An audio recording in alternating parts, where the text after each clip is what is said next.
is an SAP implementation and IT strategic consulting services company.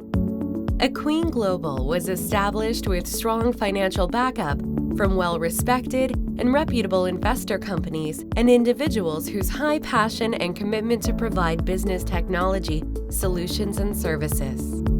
What we offer in our delivery system is an embedded project management office to ensure the project delivered on time, on budget, and suitable for customer goals.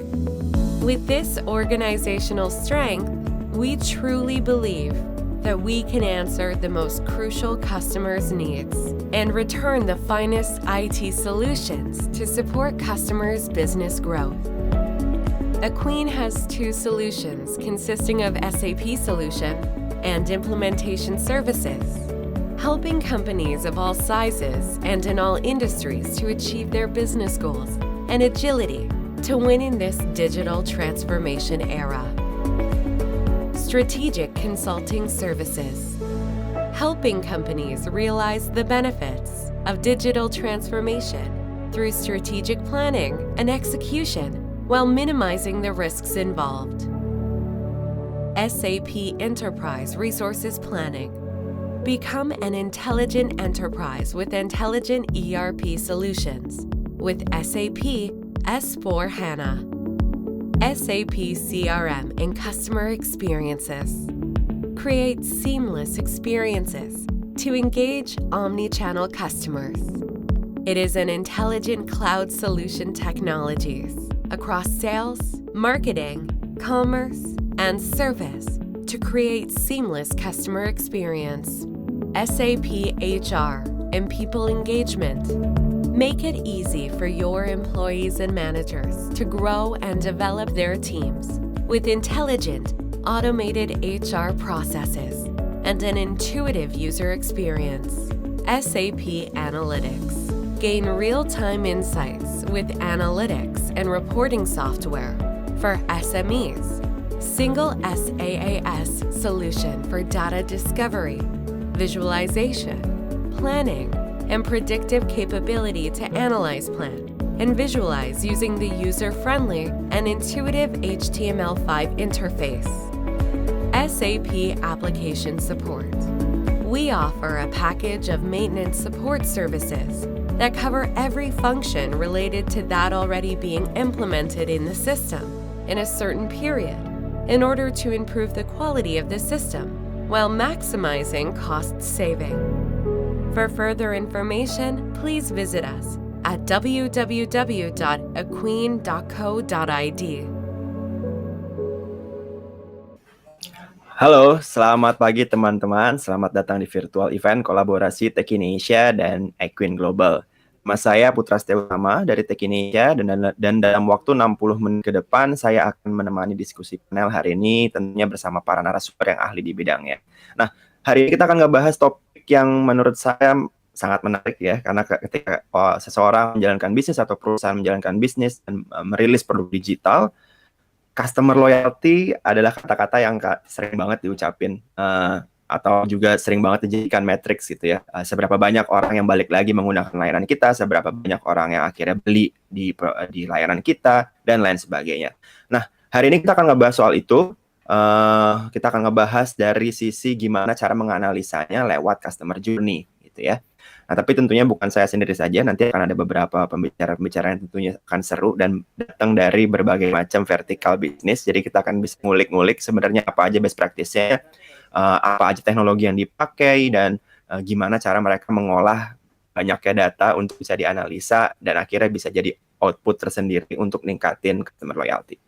Nah, tapi sebelum kita mulai, teman-teman mungkin bisa sambil sharing di kolom chat yang ada gitu ya. Hari ini join dari mana aja dan apa aja hal-hal yang ingin diketahui tentang customer loyalty, atau mungkin curhat tentang masalah-masalah customer loyalty di perusahaannya. Gitu. Nanti kita akan coba jawab di sesi tanya jawab.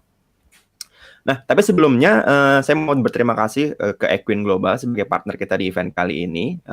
Akween Global sendiri adalah konsultan IT dan juga SAP Implementer Partner di Indonesia. Akween membantu organisasi bisnis untuk menentukan, merancang, dan melaksanakan strategi yang mengoptimalkan biaya dan kualitas sekaligus menciptakan peluang bisnis baru gitu. Nah, tapi kayaknya kita akan coba langsung kenalan aja biar lebih jelas sebenarnya Equin Global ini apa. Untuk itu saya akan mengundang Bapak Hendra Kusuma Wijaya selaku COO Equin Global.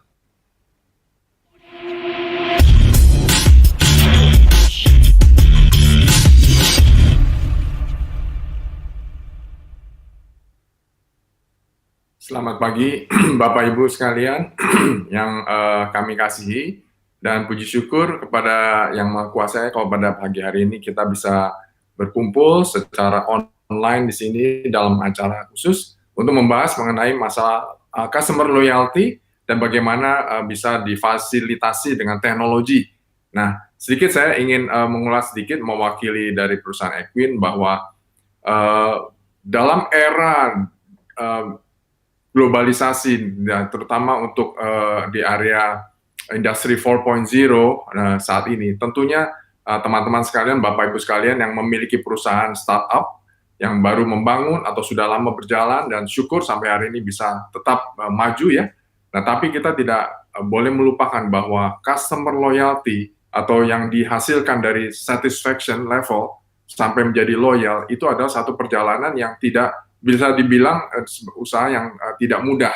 Tetapi ini menjadi satu hal yang dari dulu, bukan hanya untuk startup company, tapi sampai hari ini semua bisnis itu tetap basic business nature, itu bagaimana kita memberikan satisfaction level. Nah, tentunya Bapak Ibu sekalian sudah tahu bahwa ada 4 level dari satisfaction level. Yang pertama tentunya meet customer satisfaction, itu yang paling dasar, bagaimana basic requirement sudah terpenuhi. Yang kedua, itu exceed customer expectation. Nah, ini udah lebih dalam lagi. Bisa contohnya bagaimana lebih friendly, lebih helpful, membantu customer menjawab pertanyaan customer dan sebagainya. Yang berikutnya lebih tinggi lagi, yaitu delight your customer. Nah, ini yang lebih level yang lebih baik lagi, yang gimana kita contohnya memberikan reward, ataukah justru kita mengetahui customer betul-betul kebutuhan persisnya dia, apa yang dia alami, suka dukanya dia, dan bagaimana kita bisa menjawab kebutuhan mereka. Dan yang paling tinggi sebetulnya itu adalah amaze your customer satisfaction atau customer needs ya, amaze your customer. Nah, ini yang betul-betul bisa membuat loyal sepanjang masa, istilahnya kalau kita bisa mempertahankan di sana. Nah, untuk mencapai hal itu tentunya banyak sekali solusi yang bisa kita lakukan, tapi perlu diingat bahwa dengan bantuan tools yang hari ini kita akan share dari pembicara-pembicara berikutnya, itu Bapak Ibu sekalian bisa terbantu ya untuk bisa mendapatkan level customer loyalty melalui bagaimana journey atau perjalanan interaksi customer Bapak Ibu sekalian dengan perusahaan Bapak Ibu sekalian atau dengan bisnis Bapak Ibu sekalian. Saya ingin cerita sedikit ya untuk bisa memberikan gambaran. Nah, ini kebetulan sangat-sangat up to date gitu ya, baru terjadi kemarin. Contohnya ini, salah satu action saya sebenarnya udah lama ingin beli sepatu golf, karena sepatu golf sudah rusak, dan akhirnya kan tahu sendiri Bapak Ibu saat ini mall tutup gitu ya. Tapi sampai detik kemarin yang saya tahu, mereka itu bisa melayani, artinya kita bisa telepon, dan untuk artinya bisa pick barang yang mana setuju transaksi, nanti diantar atau dikirim dengan Gojek dan sebagainya, atau dijemput di lobi mall gitu ya. Itu sampai titik kemarin ya. Tapi yang saya dengar berikutnya mungkin lebih susah. Nah, ini kejadiannya simple aja. Saya tanya, saya telepon ke satu toko gitu kan, apakah punya brand ini dan size ini, dan dia menjawab, oke, over the phone ya, dia bilang, oke, Bapak butuhnya nomornya berapa dan sebagainya, ekspektasi harganya berapa dan sebagainya. Udah saya sebutkan, dia akhirnya, oke Pak, kita WhatsApp ke Bapak. Dia fotoin, ada beberapa pilihan dan yang mendekati range yang saya inginkan, dan betul, dan size-nya tepat, dan harganya dia udah langsung cantumkan. Oke Pak, gimana, mau ini? Oke, gitu ya.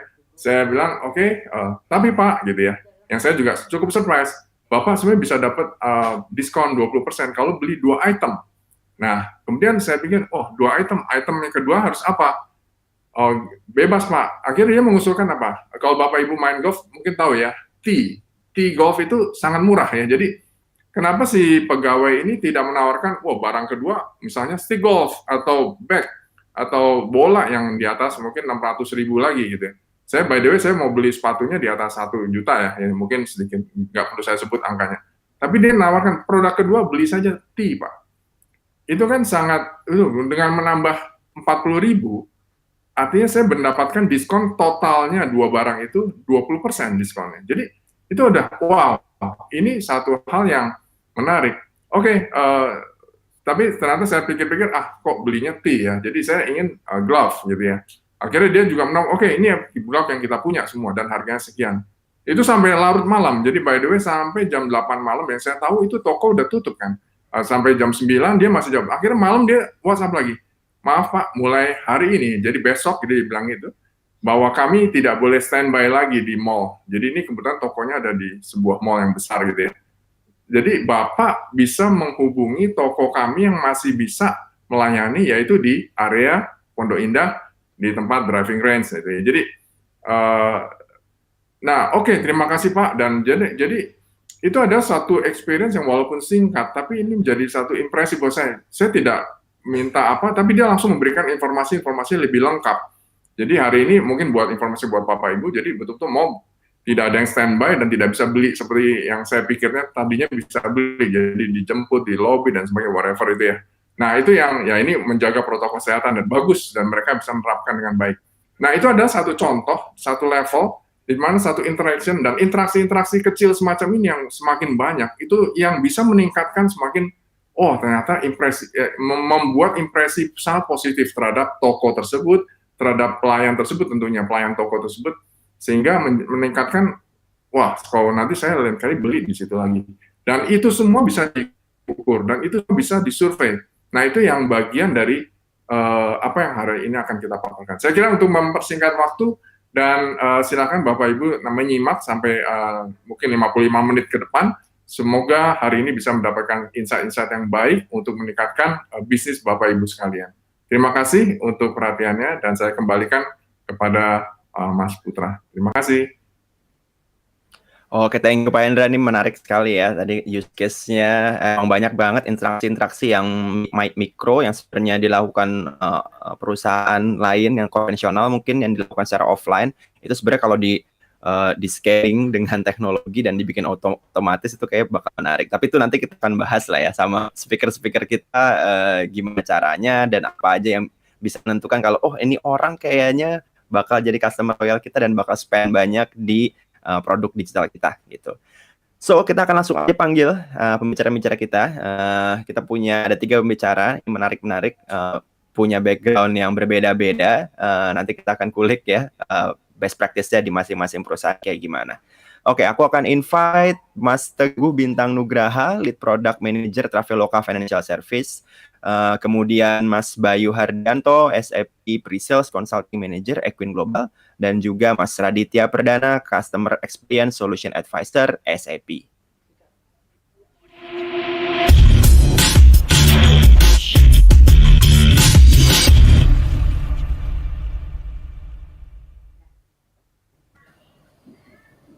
Halo semuanya, apa kabar Mas Bintang, Mas Radit, dan Mas Bayu? Halo, selamat siang Mas. Baik. Selamat siang.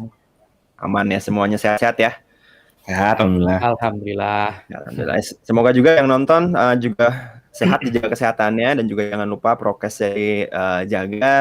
Semoga kita bisa terus sehat-sehat dalam masa pandemi ini gitu ya. Kita balik lagi ngomongin customer loyalty nih ya. Tadi kita udah dengar sedikit ada use case yang menarik ya tentang sepatu golf, dan juga ada salesnya yang kontak secara manual gitu ya, bukan bot atau bukan message yang di customize, tapi emang langsung personalitas. Tapi kayaknya itu menarik kalau bisa di scale up terus diimplementasikan untuk biar orang-orangnya engagement-nya juga lebih asik gitu ya. Tapi itu nanti kita akan bahas di pertanyaan-pertanyaan berikutnya. Cuman aku akan mulai dulu nih dari Mas Bintang dulu nih. Kita kan sekarang lagi ngomongin customer journey ya Mas. Customer journey mungkin di beberapa perusahaan itu beda-beda definisinya. Cara implementasi juga beda, cara ngukurnya juga beda. Tapi yang menurutku mungkin sama adalah pola pikir dari konsumen itu ya ujung-ujungnya mirip-mirip gitu ya, walaupun tergantung produknya gitu kan. Kalau di Traveloka sendiri, customer journey mapping-nya itu prosesnya yang dilakukan seperti apa sih? Karena kan produknya banyak banget ya, produknya banyak, fiturnya banyak gitu. Kayaknya sih customer journey juga banyak gitu. Nah ini kayak gimana sih Mas Bintang? Oke, ya terima kasih pertanyaannya Mas Putra. Menurut saya di sini keywords-nya mungkin memahami pola pikir konsumen ya. Sebelum kita pergi ke customer journey mapping nih, mungkin kita harus tahu dulu kayak pola pikir itu apa sih gitu, kenapa penting gitu ya. Nah, mungkin sebelum ke sana ya mencari tahu pola pikir konsumen di sini berarti kita ingin mencari tahu nih apakah produk yang kita tawarkan itu memberikan added value lah bagi konsumen gitu, atau apakah produk kita ini relevan atau enggak buat konsumen gitu kan. Nah, apakah ini kayak membantu tuh buat konsumen kita atau kayak para masyarakat sekarang tuh di kehidupan mereka sehari-harinya gitu. Nah, jika kita tidak mempunyai pemahaman ini, yang kayak nggak paham nih pola pikir konsumen itu seperti apa, behavior mereka seperti apa, waktu menggunakan produk kita, ya jadinya implikasinya adalah produk yang kita tawarkan tidak sesuai sama kebutuhan mereka gitu. Yang nanti jadinya kita struggle tuh gimana cara kita bisa mencari customer gitu kan. Nah, sekarang kita masuk ke customer journey mapping. Sebenarnya si customer journey mapping ini adalah suatu tools dalam buat kita memahami pola pikir konsumen itu. Jadi ini salah satu framework-nya lah yang biasa kita gunakan. Kayaknya di semua perusahaan juga menggunakan konsep yang sama gitu. Nah, di sini kalau misalkan kita aplikasikan ke Traveloka, kan kita adalah suatu teknologi lah, perusahaan teknologi yang ingin kayak berada di customer journey orang itu, masyarakat di saat mereka pengen liburan gitu kan. Nah, jadi saat mulai mereka membeli tiket pesawat, beli tiket hotel, sampai di tujuannya mereka bisa beli makan siang, dinner gitu, beli COVID test juga gitu. Nah, semua ada di Traveloka gitu. Jadi kita nge-cover semua kebutuhan konsumen itu di setiap customer journey-nya nih, dari mereka destinasi mereka, dari tujuan mereka destinasi mereka tuh kita tarik balik semua sampai apa aja mereka butuhkan itu kita semua ada gitu. Nah, kita nge-cover semua customer journey-nya gitu. Nah, mungkin gimana sih aplikasinya di masa pandemi ini sekarang gitu. Contoh yang paling kelihatan adalah bagaimana ya cara tiap perusahaan. Jadi mungkin kayak Pak Endra juga tadi udah nge-share sedikit ceritanya ya tentang yang Golf tadi. Itu adalah gimana setiap perusahaan tuh menyesuaikan terhadap pola hidup konsumen yang baru nih di masa new normal yang mungkin yang kayak berubah-berubah lah setiap hari gitu. Tiba-tiba ada PPKM jadi berubah, larangan dicabut jadi berubah lagi gitu. Nah, ini kayak makanya di sini customer journey ini harus kita iterasi terus-terusan gitu. Terutama mungkin di masa PPKM atau PSBB yang sebelumnya di tahun lalu ya. Nah, dengan melakukan customer journey mapping ini, jadi kita tahu nih perubahan customer itu ada apa aja gitu kemungkinan perubahannya. Seperti kapan mereka akan mencari hiburan, kayak konsiderasi customer ini ada apa aja waktu mau mencari hiburan di Traveloka gitu contohnya. Emosional mereka tuh seperti apa sih? Apakah mereka bosan? Apakah mereka lagi sedih gitu? Apakah mereka lagi galau gitu kan? Nah, apa aja mereka yang pikirkan tuh saat butuh hiburan. Nah, itu tuh kita harus tahu gitu. Dan di customer journey itulah, waktu mapping itulah kita jadi tahu tuh emosional mereka gimana, faktor mereka apa aja nih yang mempengaruhi mereka untuk memilih produk kita gitu. Apakah seperti kayak kalau mau nginap di hotel, apakah harus ada protokol kesehatannya, atau sebenarnya harga nih yang mereka lihat gitu. Nah, jadi apakah mereka tuh lebih mementingkan faktor kesehatan atau harga sekarang gitu. Nah, itu kita bisa jadi tahu tuh di situ waktu nge-mapping customer journey. Nah, saya mungkin ambil lagi contoh spesifik gimana kita Traveloka beradaptasi dalam menyesuaikan pola hidup dan pola pikir konsumen dengan membawa kategori produk seperti healthcare services atau COVID testing. Sekarang udah ada, sekarang kita juga udah bisa online check-in buat hotel. Kita juga tahu di masa pandemi ini masyarakat lebih sering menghabiskan waktu tuh di sosial media gitu kan. Jadi kita luncurin fitur yang namanya live streaming gitu. Jadi customer bisa nonton lah, buat lihat promo-promo kita ada apa aja, inspirasi buat destinasi gitu.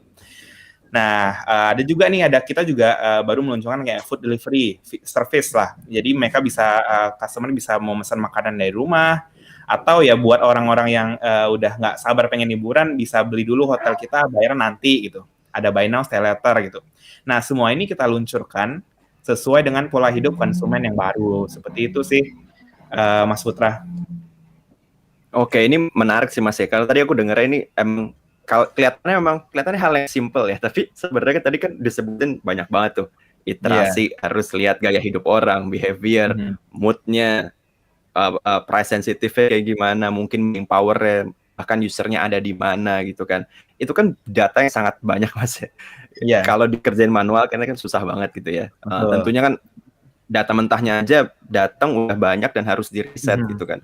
Nah, itu metode research-nya apa sih Mas yang biasa dilakuin untuk biar lebih cepat gitu? Karena kan datanya banyak banget dan mungkin aja datanya ya dari berbagai macam fitur gitu. Iya, nah itu mungkin yang pertanyaan terbesarnya gitu. Kayak kita udah ada nih goals-nya gitu. Tools yang tersedia di sana banyak banget nih kan. Nah, jadi mungkin pertanyaannya adalah gimana nih kita eksekusinya? Mau mulai dari mana? Nah, itulah pertanyaan terbesarnya Mas Putre. Jadi biasanya kalau di kita dari produk itu biasanya ada 4 high level proses. Jadi mungkin yang sebelum kita ke proses tersebut, kita harus tahu juga nih kayak produk kita tuh yang ingin kita taruhkan tuh apa gitu. Masalah yang ingin kita solve itu apa gitu kan. Nah, dari masalah itu baru kita develop masuk ke proses nomor 1, namanya kita ngedevelop user persona itu atau target profile-nya customer itu kita siapa aja. Misalkan anak-anak muda di usia 25 sampai 30 tahun seperti itu. Nah, jadi kita ngedevelop user persona dulu, target customer kita seperti apa. Dan kemudian kita ngambil data dari internal kita seperti kayak gimana data-data customer dalam memakai produk kita selama ini seperti apa gitu kan. Terus proses ketiga baru kita develop hipotesa ke produk kita gitu. Ya untuk kita beradaptasi lagi tadi contoh sama new normal, berarti kita kayak membuat asumsi atau hipotesa, oh customer sepertinya mau menghabiskan waktu di rumah mungkin beberapa jam sehari, mereka kayak di kala bosan tuh udah mulai jam makan siang, mereka udah mulai pusing tuh mikirin makanan gitu contohnya. Nah, asumsi-asumsi seperti itu, kita list down nih pertanyaannya gitu, untuk kita tanyakan nanti ke customer gitu. Nah, di proses ke ini baru nanti kita melakukan kayak user interview atau biasanya survei, dan semua kayak user interview, survei, atau desk research, atau observasi, nah itu tergantung dari kompleksitas project-nya gitu. Kalau emang kita mau membuat produk baru, itu biasanya kita sampai melakukan user interview dan immersion tuh. Jadi kita observasi customer ini dari dia bangun tidur sampai dia tidur lagi gitu. Nah, kita mau lihat observe semua perjalanan dia dari seharian itulah gitu. Jadi kita tahu nih kayak di siang tuh mereka ngapain aja, pagi mereka ngapain aja, mereka pemikiran mereka tuh apa aja mereka pikirkan gitu. Kayak apakah sibuk ngurusin anak gitu kan, kayak nge-spend budget gitu contohnya gitu. Nah, setelah dari situ baru tuh kita dapat banyak data ya. Banyak data tuh pasti agak susah ngolahnya itu. Makanya di sini di proses keempat itu membuat narasi dan visualisasi dari hasil research itu lumayan penting. Jadi begitu sih tadi Mas Putra 4 high level proses yang biasanya kita lakukan. Oke, jadi emang ada perbedaan juga. Tadi menarik ya, ada yang kalau produk baru kayak gimana dan juga produk yang udah existing dan mau di-grow kayak gimana. Dan ini mungkin bisa jadi catatan juga buat teman-teman yang emang lagi baru ngembangin produk digital atau baru mau convert nih dari konvensional ke digital. Customer journey mapping ini emang harus dilakukan bahkan dari tahap awal kalau mau buat produk baru gitu ya, bukan cuma buat ngembangin produk yang udah ada gitu. Nah, ini menarik. Nanti aku balik lagi ke Mas Bintang. Ini aku ke Mas Radit dulu dan Mas Bayu. Nah, ini kalau tadi kita udah dengerin dari Traveloka prosesnya sendiri tentang customer journey mapping-nya kayak gimana, dan tadi ada banyak banget parameter yang harus dicatat gitu ya, dan harus didapetin datanya dan diolah gitu. Tapi sebelum masuk ke situ, aku nanya dari bagian teknologinya, kalau dari Mas Bayu dan Mas Radit kan sering ketemu sama klien dan sering juga ngasih konsultasi ini kayak gimana harus yang ngelakuin customer research yang tepat atau bikin customer journey yang tepat. Nah, kesalahan apa sih yang paling sering terjadi itu yang mungkin ditanyakan, aduh ini salah nih gitu, harusnya kayak begini. Gimana sih itu Mas? Aku mulai dari Mas Radit dulu deh. Boleh. Benernya menarik banget dengar cerita dari Mas Bintang tadi gimana sih. Tapi kalau kita Mas Putra tanya nih, kesalahannya apa biasanya? Sebenarnya kesalahannya itu lebih ke arah fundamental. Kadang-kadang kesalahan yang paling banyak terjadi dalam sebuah brand untuk memberikan customer experience itu mereka adalah lupa. Nah, mereka tuh lupa kalau benernya customer experience itu yang punya adalah customer, bukan company. Ya kan? Nah, jadi jadi apa yang dilakukan oleh Mas Bintang tadi itu benernya udah bener, yaitu melakukan explore atau engagement ke customernya, tanya, komunikasi dua arah, happy nggak dengan produk ini, kalian sukanya apa sih, dan lain-lain. Nah, itu makanya di situ itu komunikasi yang seperti itu untuk mencari namanya customer experience. Jadi banyak benernya company yang kurang tahu atau nggak tahu gimana sih cara dapatnya informasi ini. Tapi ada juga yang tahu, cuman susah mengolahnya. Tadi seperti Mas Bintang juga cerita, datanya banyak banget nih, gitu kan? Datanya banyak banget. Gimana caranya sekarang untuk mengolahnya? Gitu. Jadi kesalahannya menurut saya dari masalah fundamentalnya dulu. customer experience dari mana sih? Gitu. Nanti kalau udah dapet datanya tinggal ngikutin step by step-nya aja gitu. Mungkin dari Mas Bayu mungkin? Ya Mas Bayu Mas, ini kan tadi ada tambahan? kayaknya kalau kuantitatifnya gimana nih? Kalau tadi kualitatif udah dibahas sama Mas Radit, emang jadi penting ya.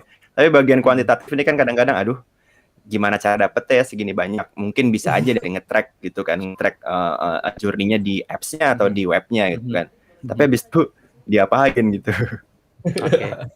Oke, setuju sekali dengan Mas Radit dan juga Mas Bintang. Jadi memang kalau kita berbicara dengan customer journey gitu ya, dimulai dari adanya kita pertama pasti adanya terkait dengan engagement dengan customer gitu ya.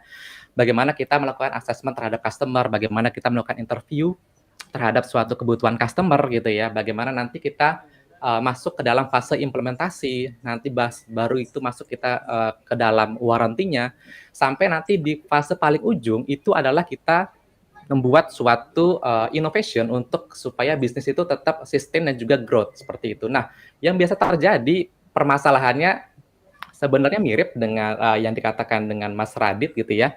Ketika di awal kita tuh kadang bingung gitu ya.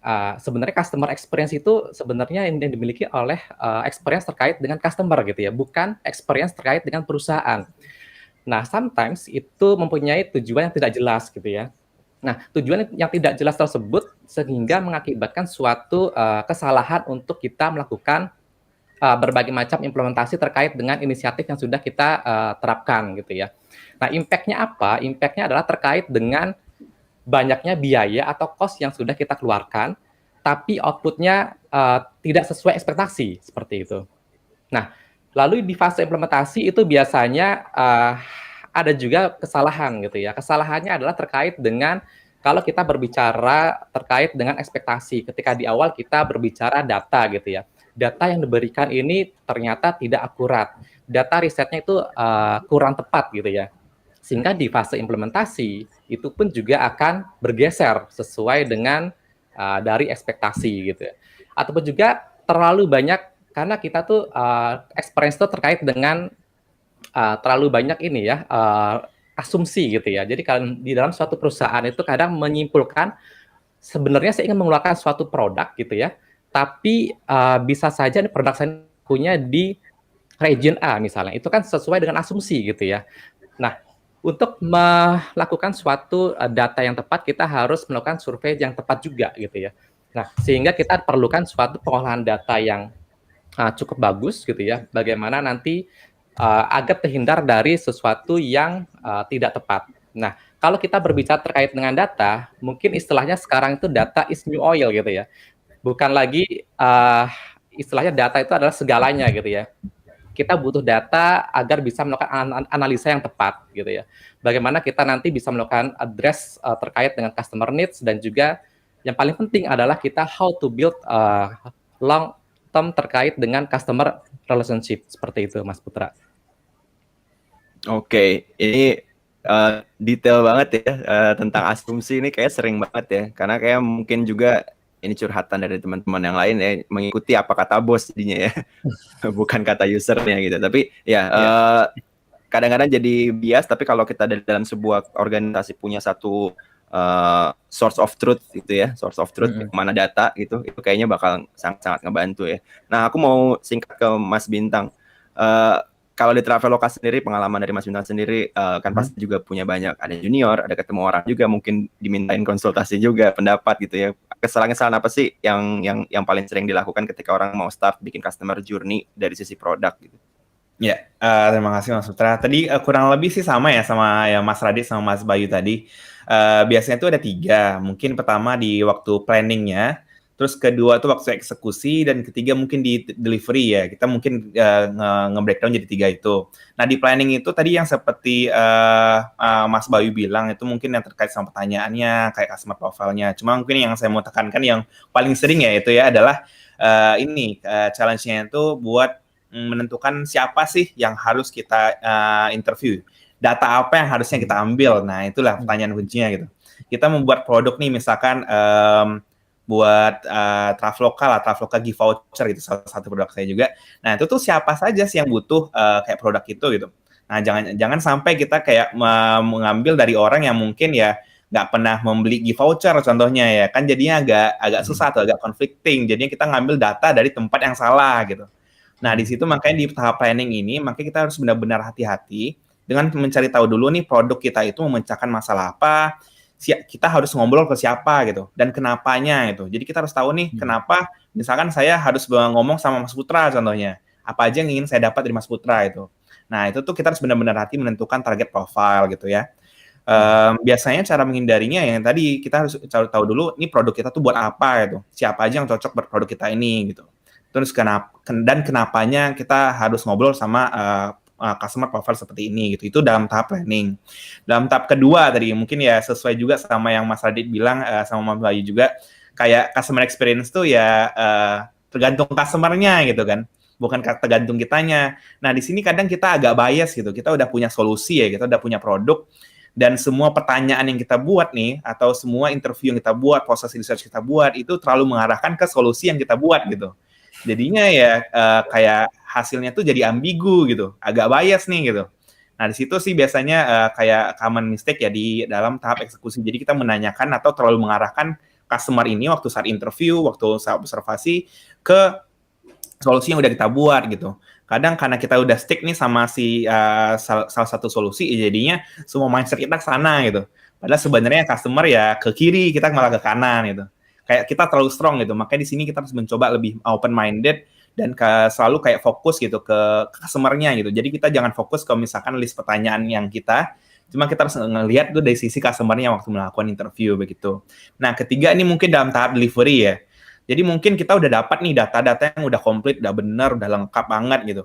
Sekarang tinggal kita menarik kesimpulannya gitu. Dan di sini kadang kita kayak dari semua banyak data itu kita terlalu overwhelmed lah sama banyak data ini. Jadi kadang kita miss waktu ngebuat narasi atau ngebuat voucher atau nge-map customer journey-nya, ada kayak sisi-sisi emosional yang kita lewatkan gitu. Ada sisi financial benefit, misalkan customer-nya pengen harga yang lebih murah, pengen mengkonsiderasi ini A, B, C gitu. Nah, itu kadang kita miss gitu.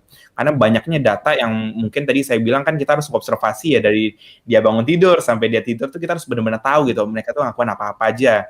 Dan apalagi customer experience itu sekarang semua kan banyaknya digital ya. Kita nggak tahu tuh mereka ngabisan waktu di online itu di aplikasi mana aja gitu kan. Kalau kita ngeliat dari luar mah gampang ya. Kayak dia bangun tidur, gosok gigi, pergi kerja dan lain-lain gitu. Cuma kalau digitalnya pun kita nggak tahu gitu. Nah gitu, makanya kita harus tahu tuh sampai sedetail itu. Kalau nggak kita nggak bisa nge-tapin ke customer yang mereka, nggak bisa connect lah kita. Gitu kan, soalnya tadi kan customer loyalty itu dua arah gitu. Kita tahu customer juga tahu kita gitu kan. Nah makanya di sini cara kita menghindarinya adalah dengan cara kita tadi sesuai sama nomor 2 juga, jadi nggak jauh-jauh juga sih cara menghindarinya, adalah tetap open-minded, yang jadi nggak tahu terlalu stick ya sama apa yang kita plan dari awal. Terus kita juga harus berdiskusi sebenarnya sama tim-tim lain nih sebelum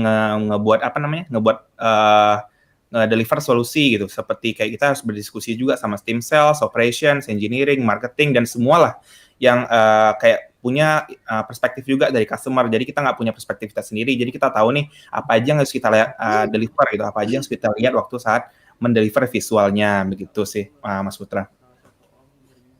Oke, ini menarik ya, tadi ada juga yang aku tangkap itu adalah ngebaca datanya itu juga harus tepat gitu. Selain open minded, kita juga harus lebih open untuk membaca datanya supaya nggak ada yang miss gitu kan. Nah ini aku akan lempar ke Mas Radit nih, karena kan yang megang teknologinya gitu ya. Ini nih gimana nih cara ngebaca data dan menganalisa hasil customer research nih, biar insight-nya tuh bener gitu. Jadi nggak ada yang kelewat kan. Biasanya kalau di manual gitu ya, mungkin perusahaan-perusahaan kecil atau baru mulai dia masih pakai Google Sheet, terus ada banyak yang kelewat insight-insightnya. Nah ini strateginya gimana sih nih biar bisa baca cepat gitu? Oke, menarik sekali. Jadi benernya untuk baca semuanya, let me share you something.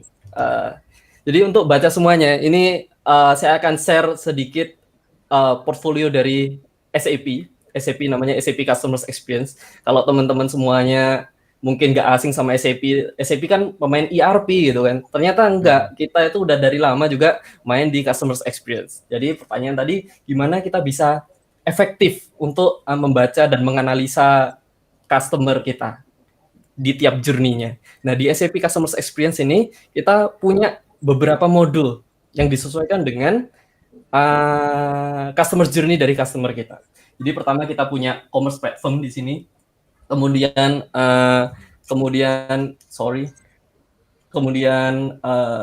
kita juga punya namanya marketing platform, kemudian ada service untuk call center atau customer service, sales, dan kemudian connect dengan back-end system kita ERP. Nah, di sini kan banyak sekali data-data yang terjadi di sini, pertukaran data, penambahan data, dan lain-lain. Semua aktivitas dari customer itu kita tap semuanya. Gitu. Nah, kita juga punya yang namanya customer data platform. Jadi ini suatu platform untuk menampung dan unifying semua customer data, semua dari first party data, dari data company milik kita sendiri, atau sampai third party, misalnya aktivitas sosial media dari customer kita, kalau mereka memperbolehkan kita tap, atau fasilitas browsing mereka, kalau mereka memperbolehkan kita tap, semuanya bisa masuk. Jadi kita bisa dengar atau bisa dapat insight kira-kira mereka interestnya ke hal yang mana, seperti itu. Nah, kali ini saya mau fokus gimana kita bisa mendapatkan informasi experience dari customer, which is yang purple, namanya Qualtrics Experience Management. Nah, gimana cara kita bisa paham atau berkomunikasi atau touch dengan customer? Kalau customer kita kan datangnya dari mana aja nih? Customer itu bisa datang dari misalnya mereka browsing, kalau Traveloka customer-nya mereka browsing lewat website, mereka lewat browser, kemudian berinteraksi juga di sosial media di sini. Kemudian sekarang zamannya IoT. IoT kadang-kadang kita ngomong sama Siri, Alexa, atau beberapa device yang udah ada sensornya. Itu bisa dianalisa. Kemudian ada rating. Traveloka juga tiap hotel punya ratingnya sendiri dan lain-lain. Nah, aktivitas-aktivitas dari customer itu kita tap, kita bisa lakukan komunikasi, kita bisa beli survei, kita bisa analisa positif atau negatif sentimennya dari tiap conversation. Nah, hal tersebut merupakan experience data. Nah, tadi saya kan sempat cerita. Nah, kayak saya udah punya nih experience data. Saya udah melakukan banyak survei, cuman datanya diapain? Nah, datanya kita compare dengan yang namanya operation data. Operation data itu apa sih? Operation data adalah data yang yang kita milikin. Jadi data yang buat operation kita di back end, kayak data produk, data sales, penjualan misalnya, data marketing, kemudian data finance, data supply chain, dan lain-lain semuanya. Data ini semua kan data yang ada value-nya, ada di database kita, istilahnya seperti itu. Nah, kita bisa masukkan experience tadi. Mungkin ada customer yang komplain, produknya kurang banyak nih. Saya butuh produk yang A, yang seperti ini. Penjualannya kurang menyenangkan, harganya tinggi dibanding dengan kompetitor. Atau mungkin after service-nya jelek dan lain-lain. Nah, ini kan semuanya masuk ke masing-masing silos, tidak terkompil secara jadi satu kan. Nah, kita bisa menjadikan data antara X experience data dan O data atau operation data menjadi satu, di-compare. Jadi kalau kita ngomong masalah misalnya purchase. Nah, purchase. Misalnya kalau kita ngomong operation data adalah company akan melihat data yang real adalah revenue. Wah, revenue kita turun nih, kenapa ya? Nah, kita bisa cek ternyata experience customer seperti apa. Customer ngomongnya adalah value. Mungkin produk kita less value.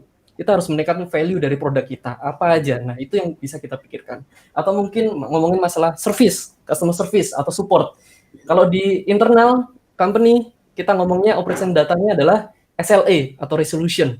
Resolution kita bagus, tapi kok customer pada nggak balik ya ke kita. Nah, kita bisa lihat impact-nya.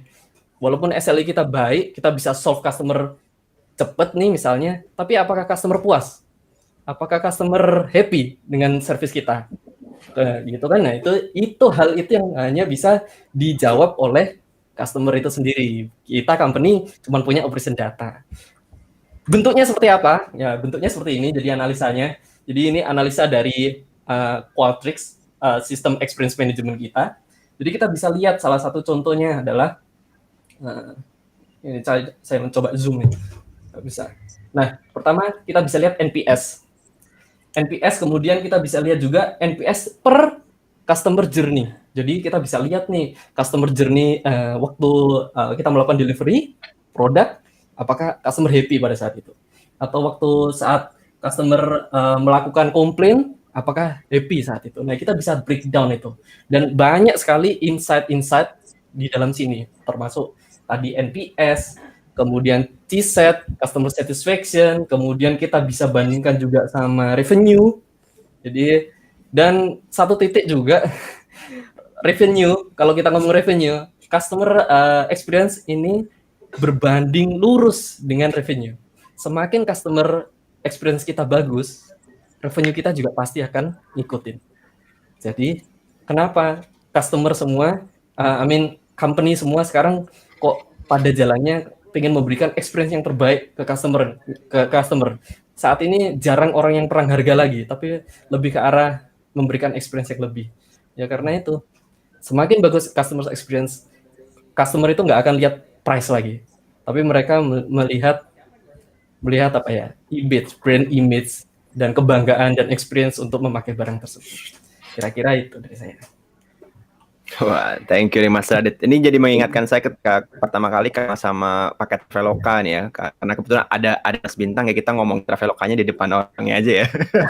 Nah itu emang kerasa sih, kerasa kalau misalnya akhirnya ada sebuah apps gitu ya yang kok jadi nagih, jalan-jalan kok jadi bikin nagih ya, padahal kan keluarin duit ya tapi bikin nagih gitu. Kayak journey-nya dan semuanya itu udah pas pada saat itu, udah sampai sekarang akhirnya berkembang terus gitu. Nah, mungkin aku akan ke Mas Bintang lagi nih nanti sebelum ke Mas Bayu gitu. Mas, kalau kita ngomongin pola pikir konsumen gitu ya, customer journey gitu ya, yang tadi udah kita bahas kan semuanya ngebahas prosesnya dari sisi produk gitu ya. Tapi kalau dari sisi bisnis sendiri, dari company, dari Traveloka sendiri, sebenarnya customer journey ini dan customer loyalty ini biasanya ngebawa matriks, meningkatkan matriks yang di bagian mana sih, Mas? Oke, ini berarti dari saya dulu ya, Mas Putra ya. Ya, dari Mas Bintang dulu. Ya, jadi customer loyalty itu pertama ya, ada dua hal lah customer loyalty itu. Kita bisa lihatnya dari dua tipe matriks. Pertama dari segi frekuensi, dan kedua dari segi engagement. Frekuensi itu bisa kayak dari bentuk transaksi gitu. Kalau engagement ya berarti ya selama mereka aktif di dalam app kita, itu kita udah engage mereka lah gitu. Itu yang definisi mungkin dari loyalty ya, dua matriks gitu. Nah, jadi customer loyalty ini pun tadi ya dua arah sih, yang tadi saya bilang gitu.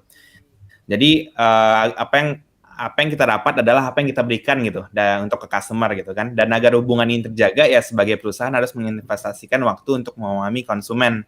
Jadi kita tahu nih gimana cara kita memberikan added value gitu ke hidupnya mereka gitu. Dan itu nanti akan terreflect ke matriks yang biasanya frekuensi itu seberapa sering mereka ngebuka app Traveloka, atau dia bertransaksi, atau dia explore produk kita gitu. Dan engagement ini lebih ke selama mereka melakukan aksi-aksi tersebut, itu apakah mereka engage gitu. Waktu dia ngebuka Traveloka, apakah dia makin banyak explore produk kita, apakah waktu yang mereka spend di Traveloka juga makin lama gitu. Nah, itu ya adalah dari segi engagement-nya gitu sih. Nah, itu adalah leading metrics tuh, sebelum kita mungkin ke tahap tadi yang kayak revenue tadi gitu. Gitu sih biasanya dua matriksnya ya, Mas Putra. Dua matriks itu ya, karena biasa ya dengan fokus ke situ, cuannya juga semakin bisa cepat ya. Cuan mengikuti nanti dulu aja gitu. Tapi ya soalnya kan biasanya itu lagging lah ya, nanti bisa kita lihat gitu. Cuma yang pertama meningkatkan frekuensi atau engagement itu yang paling penting sebagai leading matriksnya. Oke, ini aku ke Mas Bayu nih. Kita konfirmasi kalau misalnya dari kan banyak klien-kliennya juga. Ini sebenarnya benar nggak sih orang-orang tuh pada emang lagi fokus kayak Mas Radit bilang juga, membetulin customer journey dan customer experience karena emang customer loyalty jadi penting. Ini benar nggak sih Mas Bayu? Iya, betul sekali sih. Mungkin kalau kita berbicara terkait dengan customer loyalty gitu ya. Jadi customer loyalty itu akan sangat lekat gitu ya terkait dengan business outcome. Lalu yang pertama itu, yang kedua adalah terkait bagaimana kita memberikan the best solution, the whole solution. Itu yang kedua. Nah, yang ketiga bagaimana kita dapat melakukan supporting terhadap business change customer gitu ya. Karena tidak mungkin customer tersebut mempunyai bisnis yang stagnan. Dia pasti akan berubah gitu ya. Bagaimana kita bisa melakukan support secara responsif terhadap perubahan bisnis customer. Nah, yang keempat itu terkait dengan nurturing customer solution knowledge. Nah, kalau kita bicara terkait dengan customer loyalty, metriknya apa aja gitu ya. Sebenarnya metriknya itu kita tadi sempat diutarakan oleh Mas Radit gitu ya. Kita sebutnya sebagai Net Promoter Score atau kita bisa singkat NPS. Nah, bagaimana customer itu sudah mencapai suatu titik yang benar-benar loyal gitu ya. Di dalam NPS ini kita bisa bagi menjadi 3 karakteristik sebenarnya. Karakteristik yang pertama itu bagaimana si customer dia tanpa disuruh kita marketing, kita promosiin, dia sudah langsung akan otomatis mempromosikan gitu ya. Misalnya saya punya brand SAP misalnya, saya punya brand A misalnya gitu ya. Oh ternyata brand A ini bagus, lalu dia sounding itu ke beberapa teman-teman atau beberapa klien yang lain. Itu kita sebutnya sebagai promoters gitu ya. Nah, promoters ini itu kita harapkan itu akan lebih banyak terkait dengan jumlah population-nya. Yang kedua terkait dengan pasif gitu ya. Pasif ini ibaratnya biasa aja gitu, customer yang model seperti ini. Jadi customer model yang pasif ini, dia tidak mempromosikan brand tertentu ke customer-nya gitu ya. Tapi ya dia tidak memilih produk yang lain juga, dia tetap memilih produk A gitu. Tapi dia tidak melakukan promosi ke teman-teman yang lain gitu. Nah yang terakhir itu adalah detractors gitu ya. Jadi detractors ini dia suatu orang atau suatu kumpulan orang yang memang dia tidak suka banget gitu terhadap brand tertentu gitu ya. Jadi dia tuh ibaratnya akan memberikan suatu sounding negatif terhadap suatu customer ataupun juga suatu brand tertentu. Nah, biasa kita bagi menjadi 3 metrik tersebut, yaitu detractors yang paling negatif gitu ya. Yang kedua adalah pasif, itu lebih ke netral. Lalu yang ketiga adalah promoters, seperti itu, Mas Putra.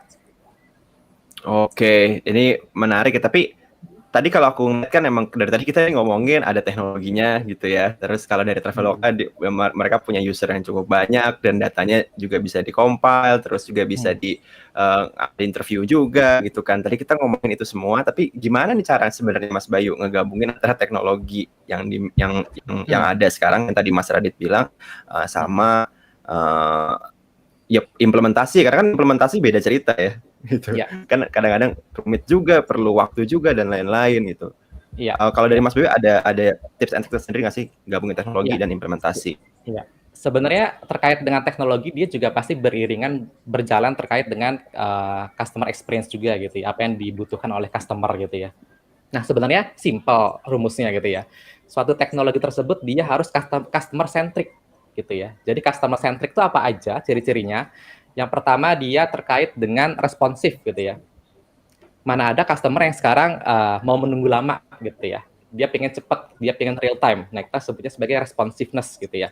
Yang kedua terkait dengan reliability gitu ya. Bagaimana dia konsisten secara akurat bisa memberikan suatu service yang on time dan terukur gitu ya.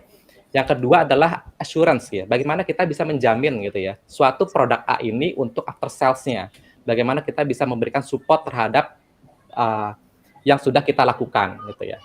Dan yang terakhir adalah tangible. Bagaimana kita bisa ukur secara benefit, secara baik itu dari sisi revenue, baik itu dari sisi saving cost-nya dan lain sebagainya. Kurang lebih seperti itu. Tapi kalau kita melakukan beberapa case study terkait dengan customer centric yang sudah kita lakukan gitu ya. Kita ambil contoh terkait dengan mobil Lexus misalnya gitu ya. Kita ambil contoh terkait dengan mobil Lexus. Mobil Lexus ini dia memperlakukan customer-nya itu ibarat sebuah tamu yang benar-benar harus dihargai gitu ya. Jadi di dalam penerapannya seperti mereka membuat suatu home service gitu ya. Jadi mereka tinggal calling kalau misalnya ingin melakukan service rutin, tinggal call ke Lexus-nya, maka tim teknisiannya akan datang ke rumah untuk melakukan home service seperti itu. Nah, lalu yang berikutnya dia juga memperlakukan secara customer itu ibaratnya benar-benar ramah gitu ya, benar-benar dia customer itu adalah benar-benar segalanya gitu. Customer adalah raja seperti itu. Jadi sebenarnya Lexus itu is not about the car gitu ya, tapi terkait dengan customer experience. Jadi kita bisa mencontoh terkait dengan case study-nya Lexus tersebut. Begitu, Mas. Oke. Ini menarik banget ya, banyak use case yang sebenarnya jadi mempermudah kita untuk memahamin gitu ya. Tapi kayaknya lebih asik lagi nih Mas, kalau dari Mas Bayu boleh dong contohin gimana sih sebenarnya, kayak tadi kan dari Mas Radit udah ngasih tools yang kelihatannya sangat menarik ya, karena dia bisa ngelihat bisa scoring dari titik-titik journey-nya masing-masing gitu ya. Dan itu kayak menarik banget. Nah, ini boleh Mas, kita mau dong lihat demonya kayak gimana kalau kita pakai produk itu. Gitu. Oke, kalau gitu kita persilakan Mas Bayu untuk ngelakuin demo.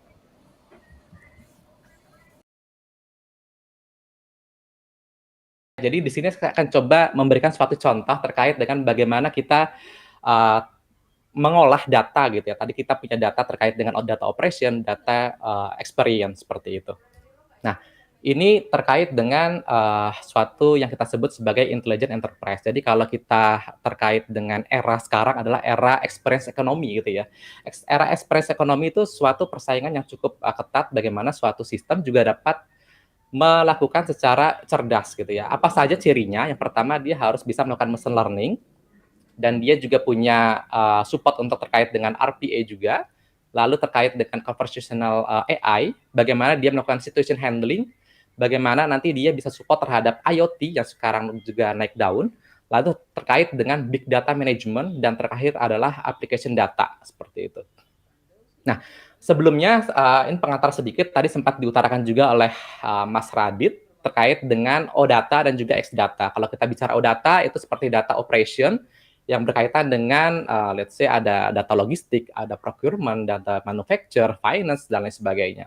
Sedangkan experience terkait dengan experience bagaimana penggunaan terhadap brand tersebut, penggunaan terhadap produk tersebut, bagaimana employee bekerja di dalam suatu perusahaan, bagaimana customer itu diperlakukan terhadap suatu vendor gitu ya. Nah, di sini pengolahan data antara X-Data dan juga O-Data kita gabungkan sebagai menjadi suatu intelligent enterprise. Nah, di sini saya akan ambil dua contoh. Dua contoh ini saya ambil di area human resources dan juga area sales and product. Di sini ceritanya di human resources ini itu expense SR-nya lumayan tinggi gitu dibandingkan dengan sales revenue-nya. Kita coba ambil satu case yang pertama. Jadi tools ini saya menggunakan namanya SAP Analytics Cloud. Jadi SAP Analytics Cloud ini suatu tools yang mana kita untuk mengolah data, baik itu data X-Data ataupun juga O-Data. Oke. Nah, ini kurang lebih tampilannya, Bapak Ibu sekalian, kita bisa lihat. Nah, di sini kita ambil contoh untuk demo kali ini terkait dengan combining X plus O-Data. Oke. Nah, ini kita running, nah lalu didapatlah suatu tampilan dashboard gitu ya, yang mana kita bisa melihat dalam satu view untuk beberapa informasi gitu ya. Sekarang kita coba go through ke human resources, yang seperti diutarakan case tersebut, human resources ini dia mempunyai case di mana suatu HR expense ya itu lebih besar dibandingkan dengan sales revenue-nya, seperti itu. Di sini kita bisa melihat termination rate-nya by grafik gitu ya. Lalu kita bisa melihat juga by influencer-nya apa aja sih yang mempengaruhi gitu ya terhadap tren tersebut, dan juga kita bisa melihat nanti dari sisi feedback-nya. Kalau dari sisi feedback ini kita bisa melihat dari yang terhubung dengan beberapa review yang sudah kita tampung sebelumnya. Nah, yang berikutnya juga kita bisa nanti filter gitu ya, influence-nya misalnya terkait dengan meaningful manager conversation gitu ya. Nanti dia akan mengikuti terkait dengan beberapa informasi berikutnya. Jadi feedback yang berhubungan dengan manager conversation itu apa aja, itu nanti dia langsung terupdate. Dan juga beberapa karakteristiknya gitu ya. Beberapa karakteristik tersebut juga akan mengikuti secara real time. Kurang lebih seperti ini untuk kita melakukan pengolahan data. Nah, sekarang kita coba melihat case-nya gitu ya. Tadi case-nya adalah HR expense itu dia lebih besar gitu ya dibandingkan dengan sales revenue-nya. Sekarang kita coba olah untuk dari sisi finance-nya gitu ya. Kita lihat dari sisi finance-nya. Nah, di sini kita akan tampilkan suatu yang namanya kita sebut sebagai value driver tree gitu ya. Jadi sebagai suatu tools, suatu tree gitu ya, yang mana suatu komponen tersebut kita bisa adjust gitu ya. Ini kita ambil contoh terkait dengan training dan juga education gitu ya. Jadi kita ambil contoh, kenapa sih employee tersebut banyak yang resign gitu ya. Oh ternyata bisa jadi kita kurang memberikan training. Oke, kalau begitu saya coba naikkan untuk biaya terkait dengan training tersebut. Oke, kita tinggal scroll dan secara real time juga data juga otomatis akan menyesuaikan, teradjust seperti itu.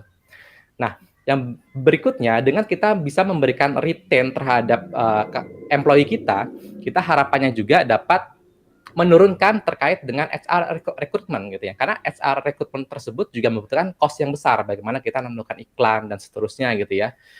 Nah, kita coba turunkan untuk budget HR recruitment-nya gitu ya. Oke, kita ambil contoh, kita turunkan 20% gitu ya.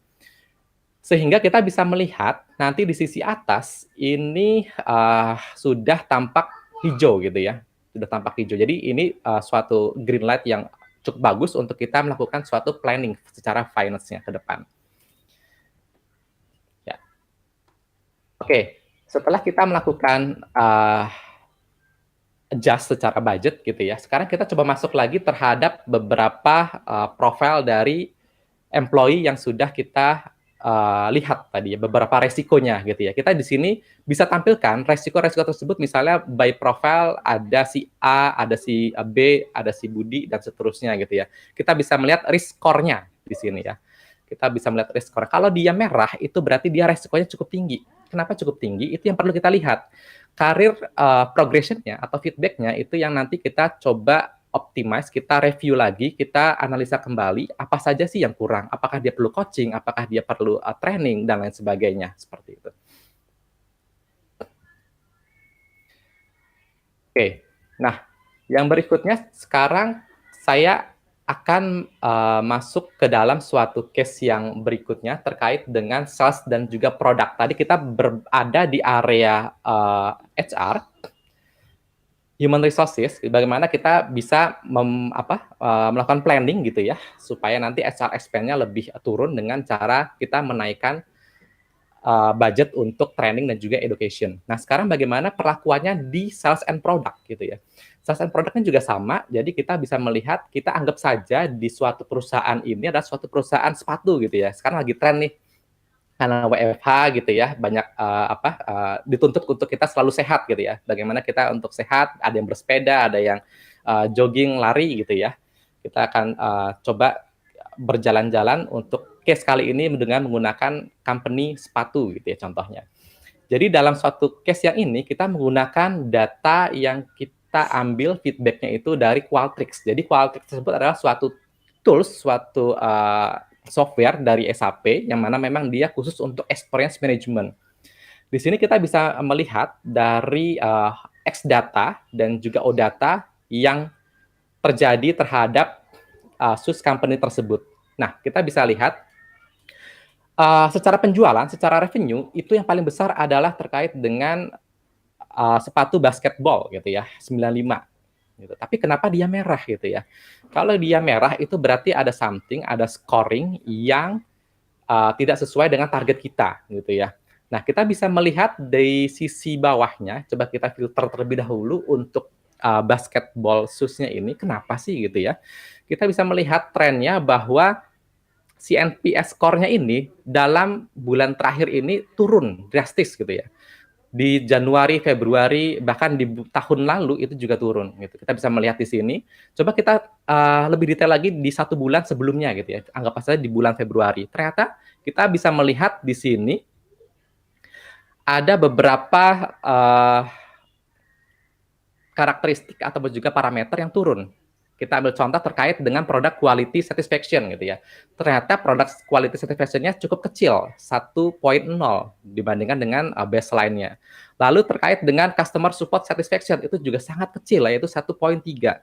Lalu ada juga terkait dengan product design satisfaction itu juga sangat kecil di bawah baseline, yaitu 2.9 gitu ya. Lalu berikutnya ada juga yang merah terkait dengan product packaging satisfaction itu di 2.4. Nah, di sini kita sudah dapat analisanya, berarti apa yang harus kita lakukan terhadap beberapa masukan tersebut. Otomatis kita nanti akan melakukan next action-nya adalah terkait dengan beberapa strategi bagaimana kita bisa increase terkait dengan skor yang kurang ini, gitu ya. Oke, kita akan masuk ke masalah finance gitu ya. Jadi kita akan coba lakukan dulu sebelum ke finance, kita lakukan beberapa simulasi gitu ya. Tadi misalnya kita punya baseline, let's say di NPS-nya adalah di skor 6 misalnya gitu ya. Di sini kita ada matriksnya, sebenarnya ada tools-nya. Nanti kita bisa Kita bisa melakukan simulasi secara real gitu ya, terkait dengan produk material quality, terkait dengan customer support, terkait dengan product design. Kalau misalnya ini kita adjust gitu ya, apakah nanti sudah sesuai dengan baseline kita atau tidak. Jadi kita tentukan dulu, simulasi dulu. Kalau produk desainnya adalah kita set seperti ini, itu secara NPS nanti memenuhi baseline atau tidak. Gitu. Kita bisa lakukan simulasinya. Itu kita cukup lakukan scroll aja ke kanan dan seterusnya. Seperti itu. Kalau kita sudah melakukan simulasi, kita akan masuk ke area finance-nya. Sebentar.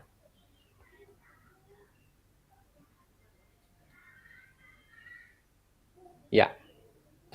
Nah, di sini kita bisa lihat kembali untuk di area possibility-nya terkait dengan X dan juga OData, ini kita sudah mendapatkan skornya cukup bagus di atas baseline gitu ya.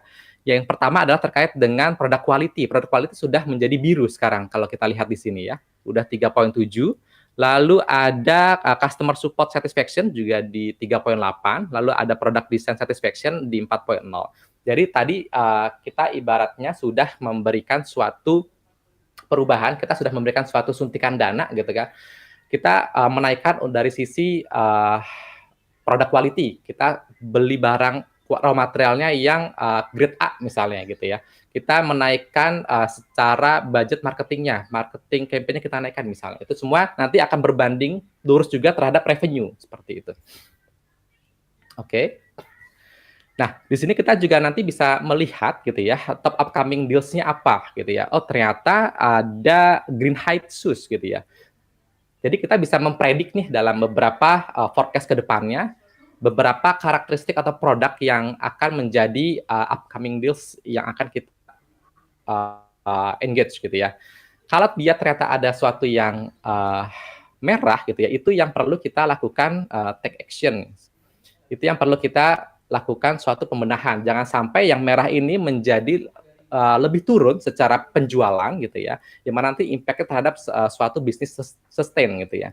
Di sini ada dua yang merah, yaitu terkait dengan Green High Shoes dan juga terkait dengan Carefree Shoes gitu ya. Jadi dua hal ini atau dua item ini kita coba nanti breakdown lagi, kita bisa klik lebih detail lagi di dalam grafik gitu ya. Nanti akan kelihatan karakteristik ataupun juga satisfaction seperti apa. Itu yang perlu nanti kita lakukan adjustment seperti itu.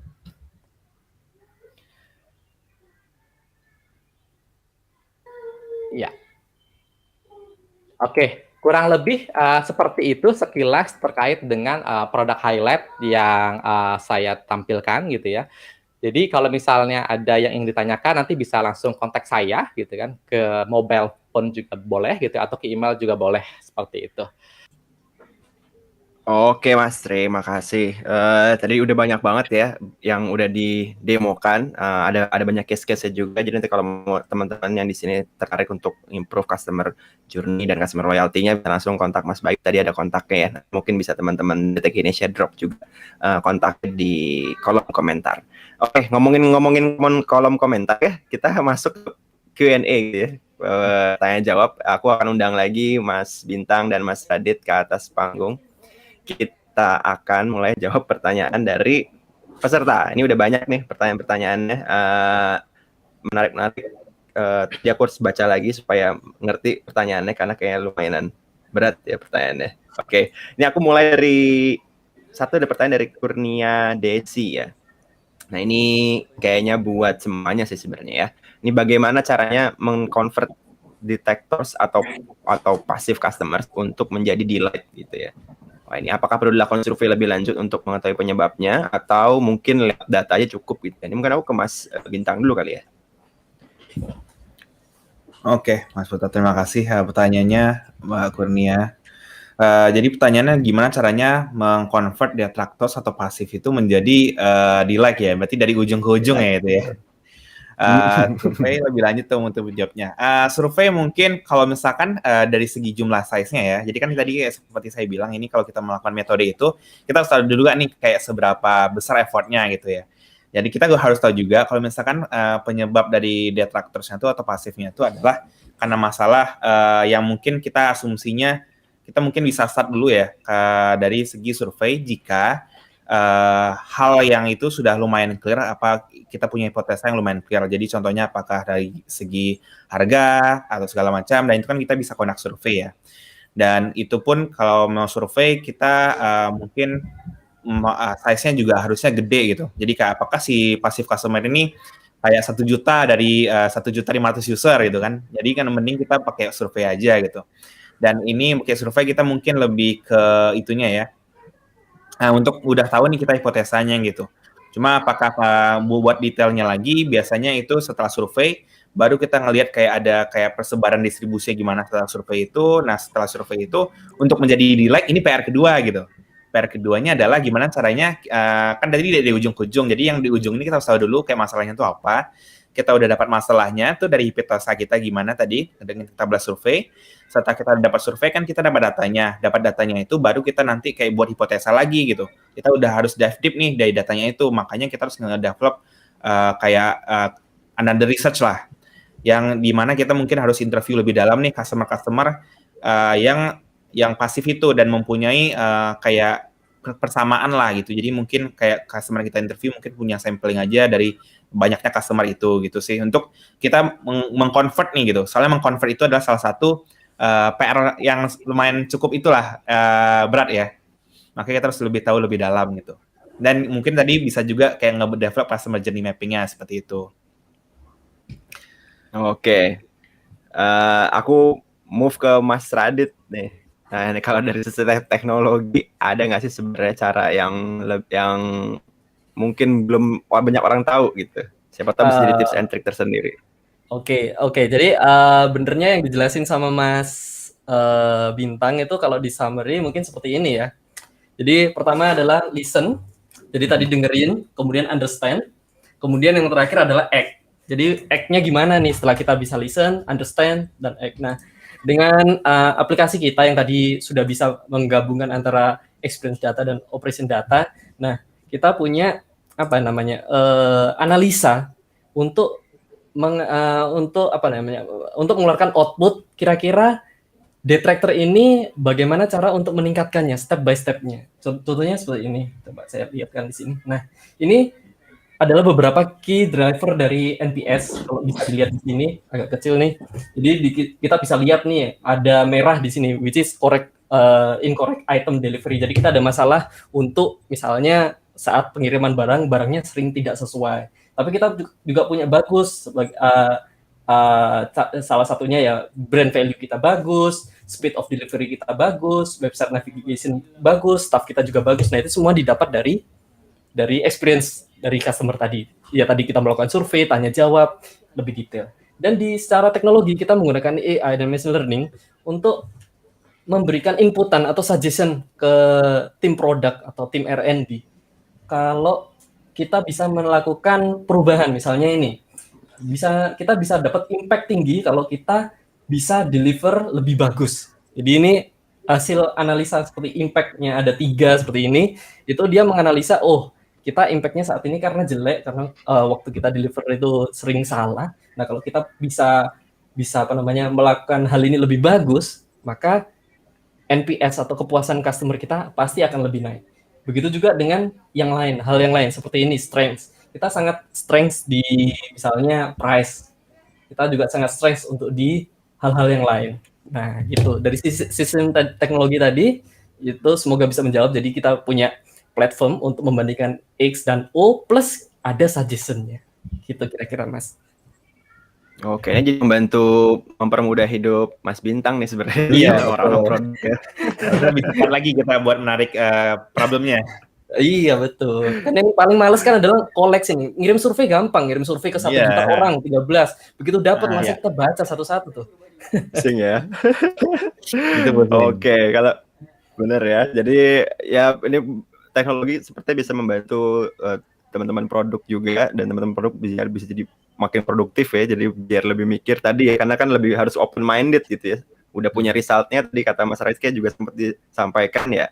Kita harus mengerti usernya gitu. Jadi teknologinya, data-data udah di-handle, ngertiin user, udah tuh kombinasi yang kayaknya cukup oke untuk bisa dicoba teman-teman yang mau ngerti tentang customer loyalty-nya lebih dalam lagi gitu. Oke, ini pertanyaan kedua dan sekaligus pertanyaan terakhir karena ternyata sudah 1 jam lebih ya. Ini mohon maaf ini Mas kita tahan banyak waktunya karena seru banget sebenarnya ngomongin customer loyalty. Nah, ini ada nih untuk Mas Bayu nih dari Anonymous. Ini namanya nggak mau diketahui ya. Jadi Anonymous. Untuk Pak Bayu, in this case metode gathering data customer satisfaction sih bagaimana, matriks-matriks yang dikonsider untuk customer satisfaction misalnya apa aja. Itu kayaknya dia lebih pengen nanya matriks-matriks yang ngelihat customer satisfaction itu apa aja sih gitu. Monggo Mas Bayu.